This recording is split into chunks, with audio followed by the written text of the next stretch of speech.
much, Nick, for joining us today. We appreciate you coming on. Thanks for having me. I'm excited. Yeah, so you just signed a 3-year contract with Boston on Monday of this week. You know, why did you want to stay around there for the Cannons?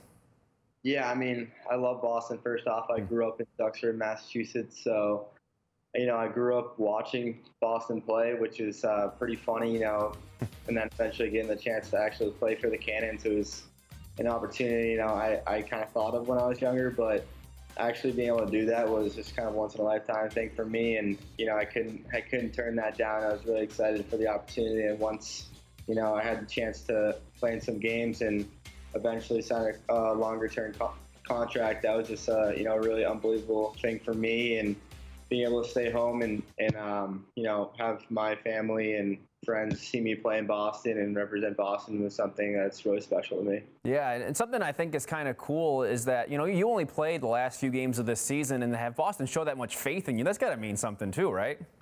Yeah, absolutely. And yeah, I definitely was in there for about 4 games or so, and obviously for them to sign me for 3 more years is a big thing. It's a big deal. They have to have some faith in me, and I give a lot of credit to Coach Quirk. He's definitely trusted me out there, and that's allowed me to do my thing. I'm just excited to hopefully represent Boston well and my teammates, and excited to get things rolling. Yeah, you seem like a guy that plays with a little bit of a chip on your shoulder. I did see one of your tweets from a couple weeks ago where you talked to some of the high school recruits about college and things like that, and you said the fun part begins now for those colleges that didn't recruit you, which you said a situation you were in, proving everybody wrong. Is that kind of how you feel now in the MLL, knowing you weren't drafted either, and you're playing for Boston and all that?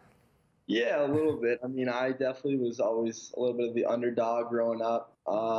Didn't get as highly recruited in high school, and I think that just kind of driven me, and I definitely played a little edge on the field. And obviously when I wasn't drafted in the main draft for MLL, I was a little upset about that, so I kind of carried that over, and obviously was very appreciative of the Cannons bringing me in, and so I kind of just used that to fuel me a little bit, and that's really helpful for a goalie. But you obviously got to have a little bit of a calmness to you so you can actually have some focus out there. But definitely try to tell all the other kids out there, if you aren't recruited as heavily, don't worry about it.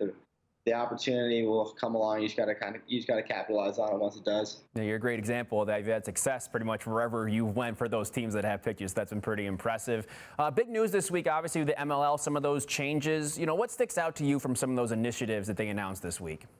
Yeah, I think the biggest thing is they're trying to get more towards the players, and giving the players respect and allowing them to grow in the sport as well. I think that's the biggest thing, and I think with these changes, the players themselves will feel more appreciated, and that's just going to allow the game to grow from there. Obviously the goal is to, in my opinion, grow the game at a global scale, but you got to start somewhere. I think the MLL is definitely doing great things, and I think that they're just going to use that as a stepping stone and go from there.